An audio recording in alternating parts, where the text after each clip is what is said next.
Welcome to the Key of Imagination. This week we're going to be looking at the Twilight Zone episode, A Most Unusual Camera. We'll talk about the role of humanity in this episode. We'll try and figure out why the language on the camera is in French. And I'll reveal my moment of awe. A bit of a self-reflection on the roles that we play in helping others stay out of trouble. So, grab your keys and let's open up this door to the fifth dimension.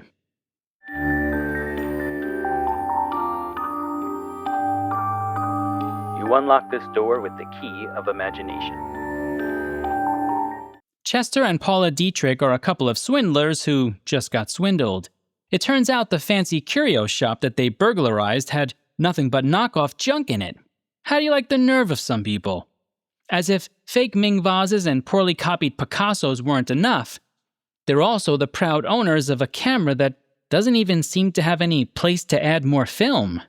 But there is one thing about this camera, an unusual characteristic. It can foresee the future. The pictures that develop from this camera show what will happen 5 minutes into the future. For example, they took a picture of the hotel doorway and there's Woodrow, Paula's brother, just standing there. But he's supposed to be in prison. And yet, here he is, in the flesh. The only question that's left is, what to do with this amazing gadget? And of course, the only proper answer is to donate it to science and take your place as one of the greatest humanitarians of all time. Or you can take it to the racetrack, take a picture of the winning boards, place a bet, and go make a lot of money. I'm pretty sure you know which one's going to win out here. But when a French waiter comes into the hotel room and translates the language on the camera as being 10 per owner, things get a bit testy in the room. They've already taken 8 pictures. As Chester and Woodrow tussle over a miscommunication about a picture of Paula, the two men end up falling right out of the window, leaving poor defenseless Paula all alone, and with all of that money. She takes a final picture of her 2 favorite guys on the concrete pavement below. But when the waiter comes back into the room and persuades Paula to give him the money, to keep his mouth shut, he casually mentions that there are more than 2 bodies on the pavement floor. And as Paula runs over to check, she ends up tripping and falling, reuniting herself with her 2 favorite guys. That's right, the camera doesn't lie. You can clearly see Chester, Woodrow, Paula, and the waiter on the pavement floor. As the French would say, c'est la vie. A Most Unusual Camera is directed by John Rich. The teleplay is by Rod Serling. And as for our cast, we've got Fred Clark as Chester, Jean Carson as Paula, Marcel Hilaire is our French waiter, and I'm going to give a special shout out to actor Adam Williams, who plays Paula's brother Woodward. Why? In all my years of watching The Twilight Zone, I never really noticed that this is the same actor who plays the sailor in The Hitchhiker. Why? Well, because the characters are so different from each other. I have to give Williams a lot of credit here for creating 2 very distinct characters. Very nice, Mr. Williams. Very nice indeed. The episode first aired on December 16th, 1960. As for our tidbits, Martin Grams Jr. has a really interesting quotation from actress Jean Carson regarding her unique voice. She says, "With my crazy voice, I could never be a leading lady, so why should I kill myself trying?" She then adds, however, that Serling had seen her in Mrs. Gibbons' Boys. When he met her briefly at a party, he mentioned that he wanted to cast her as a lead in one of his Twilight Zone episodes, and 2 years later, he made good on that promise and asked her to be one of the leads for this very episode. Look at our boy Rod, keeping his word. I like it. Question 1. Is there anything genuine about Chester's speech regarding giving to humanity? There's something kind of interesting about the Dietrichs. They're obviously fairly unlikable characters, but they do have their limits, their lines in the sand. And more than that, they have their hopes and their dreams, clearly. We have examples of virtually unredeemable characters in the Twilight Zone. Walter Bedecker from Escape Clause is the easy one that comes to my mind. But as I was watching A Most Unusual Camera the second time through, there was a part of me that started to see something different in these characters, something redeemable, given the right state of mind. And then it hit me. They're constantly concerned about their status, about where they stand on the rungs of society. And for me, that was the key to this question. This episode exposes something that I think we still don't really balance well today: the difference between society and humanity. Let's get into our episode, and I think it'll make more sense. I want to begin by setting up the Dietrichs' views on society. When the episode begins, we see Paula reading over the newspaper report about a burglary that took place at a curio shop. This is not to be confused with the curios page on the keyofImagination.com website that I've been talking about finishing for over a year and have yet to do so. I will finish it someday. Anyway, as Paula is reading the report on the burglary that they themselves committed, we're let in on a bit of a funny little joke. The owner of the shop that was burglarized is essentially lying about what was stolen: Picasso paintings, a Louis XIV candelabra, and an antique serving set. The problem is, none of that is really accurate. They're really just knockoffs. Now, just as a quick aside, I found a wonderfully fascinating peer-reviewed research experiment by Sharon Leal et al. That sought to test the validity of two concepts in relation to this topic of insurance and lying. The first concept was the use of an honesty declaration, as in forcing people to say out loud that they're being honest about their insurance claims. But it also tested the timing of where to place these honesty claims. And here's what they found. Asking claimants before starting to complete the form to read out a statement that they will be honest actually made them more honest, a finding also obtained by Shu et al. So they found that more truth could be obtained both by having an honesty statement and by placing that statement toward the beginning of their interviews. And that's fascinating to me because it made me think about our justice system and how we have people take an oath before taking the stand in a courtroom. You know, they have to say, "I swear to tell the truth, the whole truth, and nothing but the truth, so help me God." I suppose in the case of our Twilight Zone insurer, he never asked them to be honest. Chester responds to these fakeries by saying, "It's plain larceny. He's just padding that list for his insurance. How do you like a crook like that?" Now, although it's a joke, there is something interesting about it. It begins to break down the facade that is often connected with high society, the idea that it's more important to be perceived as highfalutin than it is to actually be falutin high. And I should know, both of my sisters played the falutin school. What I want to point out here is how disappointed Chester is in being conned by someone else. The Dietrichs have this really odd relationship with high society. They hate it, but they want it to remain static long enough that they can become a part of it. But they also can't seem to figure out how to access it, how to join it, and that's where the camera comes in. Now, just prior to Chester getting his amazing, colossal, stupendous idea to take the camera to the racetrack, he gives this speech about handing the camera over to science to study, for the sake of humanity. He says to Paula and Woodward, "What are we? We're three small-time heisters. Well, now we finally got something that might do something good for somebody else. We've got something here for humanity." Paula reacts with, "What's humanity ever done for us?" The scene is hammed up a bit by the actor Fred Clark, but that's on purpose. It adds another dimension to Chester. We have the old saying, "Fake it till you make it," and in some ways I think that's what's going on here. I think Chester actually does want to be a net positive to humanity, but he's faking that yearning a bit, as if he knows that he should want to give the camera to humanity, but he knows that he has to simply role-play the part first. Now, I know for a lot of people that makes this moment seem quite insincere, but I'm not one of those people. I think there is something to the idea that sometimes the acting of sincerity can become genuine once we realize how much good sincerity can do in the world. And don't get me wrong, if it never becomes a sincere act, then that's a problem. But it at least gives people a chance to make their way into the process itself. Chester, however, doesn't stay in this mindset long. He sees Woodward watching the horses race and realizes that this camera is actually their best way into society.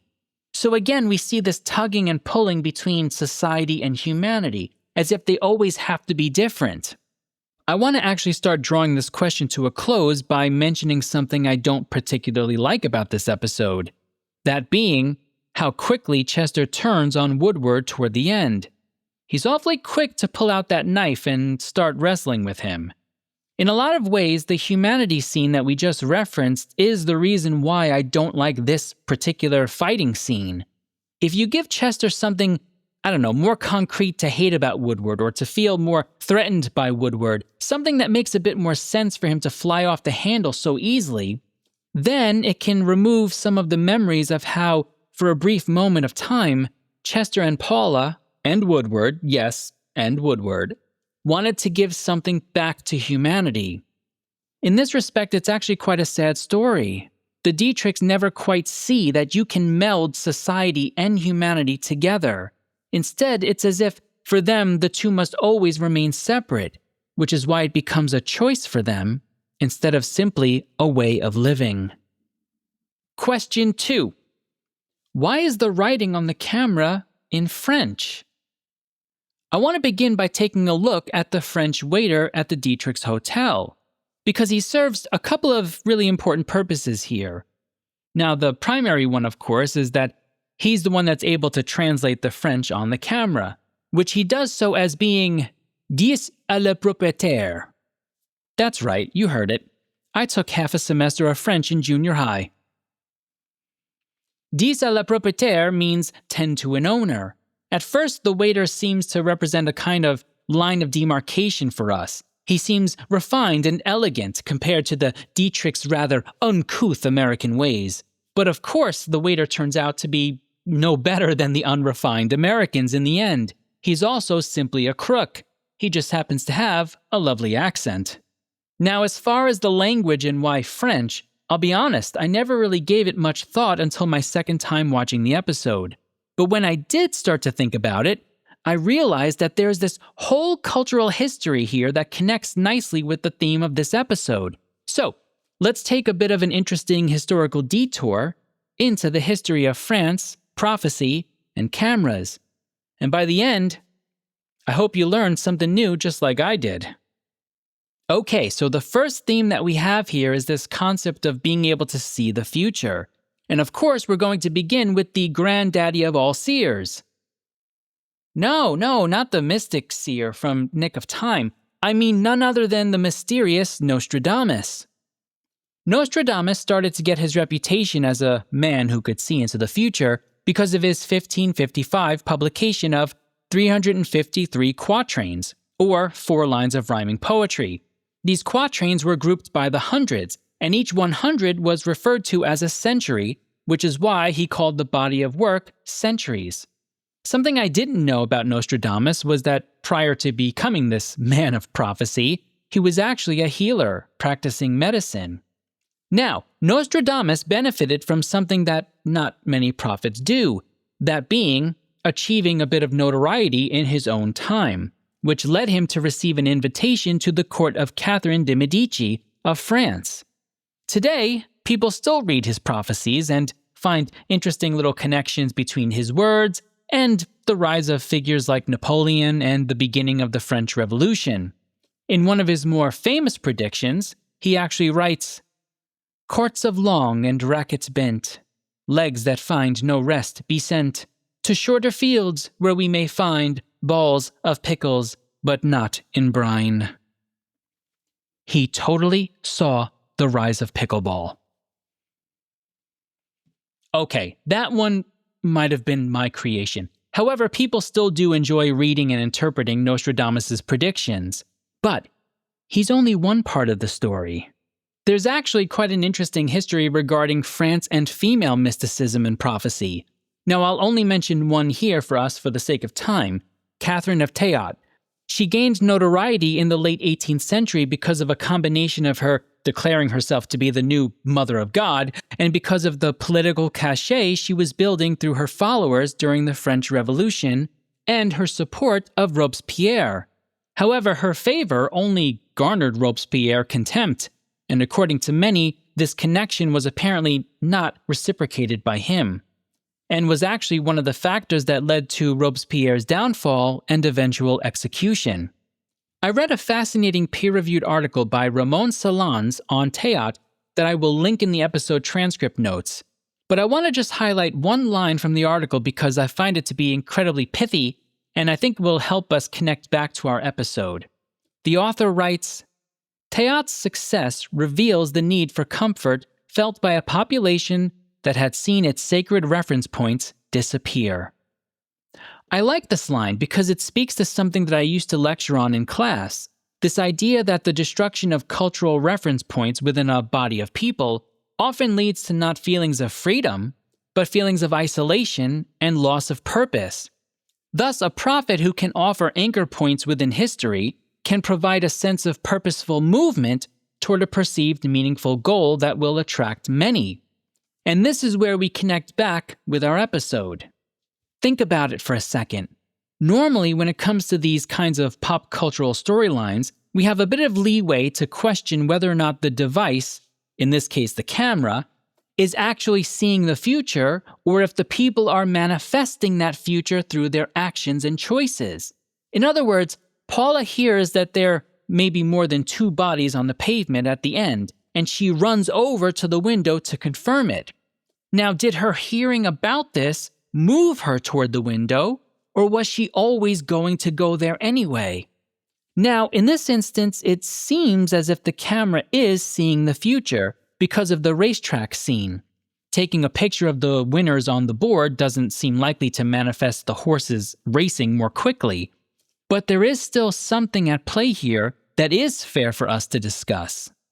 Just a few moments ago, I mentioned that one of the reasons people are fascinated by prophecies and mysticism is because it can provide a sense of purposeful movement toward an eventual anchor point in time. However, think about the picture of Paula that leads to Chester and Woodward's demise. There's really not much to it. Paula looks surprised and, dare I say, even upset. But so what? That doesn't mean anything has actually happened. And yet, both Woodward and Chester interpret it at its worst because that seems to be where they're most comfortable in life. I think this speaks to the way that some people are. They walk into every situation not prepared for the worst, but expecting the worst. And so happiness and joy is actually the thing that makes them feel the most uncomfortable. All that Dietrichs and Woodward had to do was nothing. Leave the camera alone or give it away to humanity. And that leads me to one final thought. I wonder if the camera does not have an omniscient sense of future, but only a determined one. In other words, had they handled the situation of the Paula picture differently, would it have changed the final two pictures of everyone on the pavement deceased? I think there's room for us to potentially wonder about that. Now, the last thing I want to say here is that in addition to the connection between France, mysticism, and prophecy, there's also a wonderful history regarding cameras themselves. In fact, in 1826, Joseph Nicephore Niepce, there's that semester of French being put to good use again, is credited with producing the first fixed photograph. And for those of you who are only listening to the show through audio, it's a picture of Chuck Norris kicking a Pokémon through a department store. Okay, it's not really that. It's a view from the window at La Grasse. Although, and I'm not joking here about this one, the first time I saw this 1826 picture, I thought it was of a frustrated man on a balcony. Am I the only one who sees the frustrated guy? Do you see it? Dead serious? Comment on the video if you see the man. And I don't want to point it out and give it away. I just want to see if other people see the frustrated man. So are these the reasons why they use the French language on the camera for this episode? Probably not. But I think there is a wonderful history there that might have played a role in the background for some of the reasons we mentioned here. If nothing else, I hope I've provided some interesting information for us to continue to think about, and maybe even a few chuckles for the rest of your day. If I've done that, that's plenty for me. Question 3. What are your moments of awe? My moment of awe connects a bit with something we've already discussed. Chester's speech about giving back to humanity. I think I've always heard his monologue in almost a tongue-in-cheek fashion, like it's a bit of a joke. But for whatever reason, this time it hit me differently. I thought about if there were someone or something in his life that could have, fulfilled that feeling or pushed him toward giving to humanity, I wonder if it would have changed his pathway to crime. And then I thought about what if Paula or Woodward were a bit stronger? Could they have really pushed that on Chester and changed things for the better? And then it made me think about the potential opportunities I might have missed with people that could have been the one thing that they needed to hear from someone to help them realize that there is such a thing as the common good of mankind, and that there is something wonderful about helping to build it. Now, I know perfectly well that none of us are perfect, and I certainly fit into that as well, and I think we do our best. But it just made me a little sad for them, maybe even pity them in their inability to see the potential that they had right in front of them. Well, as the great philosopher troubadour Doris Day used to say, que sera, sera. Keep doing your best out there to help others and to help them see the value of humanity. And I'll do the same. As for my rating, I don't particularly love this one, but it does meet the goals that it sets out for itself in terms of the plot, and that always gets an episode at the very least into the middle tier for me. I do like the hammy acting of the main players at times, which, kind of just bumps it up for me into the middle tier. I can certainly give it a watch during a marathon run, but if I'm feeling a bit snacky, I could also leave during this episode to go get some chips or a drink. So it goes no higher for me than middle tier. Next time, we'll be taking a look at the Night of the Meek, and here are your questions to consider when watching the episode. Question 1. Does this episode actually provide us with a way of reconciling the relationship between consumerism and gift-giving? Question 2. What is this episode trying to say about the relationship between substance abuse and the larger culture of humanity? And question 3. What are your moments of awe? Now, I've got a quick announcement before I get into a couple of comments. I need to have a relatively light procedure on my left eye this week, so it's going to be a little difficult to get the usual episode out next time. That being said, I do have some big news about the show coming your way. That whole doing good thing I'm always talking about? Well, let's just say I'm about to put my money where my mouth is. Be on the lookout for a video about this very soon. I've got a comment to highlight from the Spotify platform. On the Judgment Night episode, Chuckalicious D writes, I can't tell you how much I love this podcast.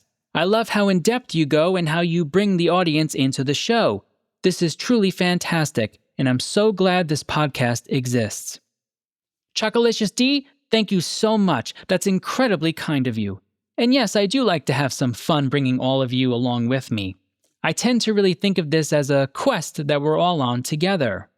On my Nervous Man in a $4 Room episode on YouTube, Juan Guerrero 1468 commented, Love this podcast. I feel like I'm back in college. Keep it 100. What a great comment and much appreciated. Something I try, and I don't always succeed at doing, with my college students is to show them how inquiry is fun. It doesn't always have to be about finding the answer. It can be just about thinking and exploring, and that's what I try to do here. If you enjoyed the show and want to support our journey through the Twilight Zone, consider subscribing, liking, and sharing the show with a friend. And if you would like to share your thoughts on the Twilight Zone or the KOI episode, leave a comment. I just might highlight it and give you a shout out in a future episode. If you don't want me to use your comment, make sure you indicate that. You can also head over to thekeyofImagination.com to learn more about me, my work, and various academic projects that I might be working on in relation to the Twilight Zone and Rod Serling. That being said, even if you hated every single minute of this, I'm still going to thank you for spending some time with me. Until next time, remember, all doors are open to those who possess the key of imagination.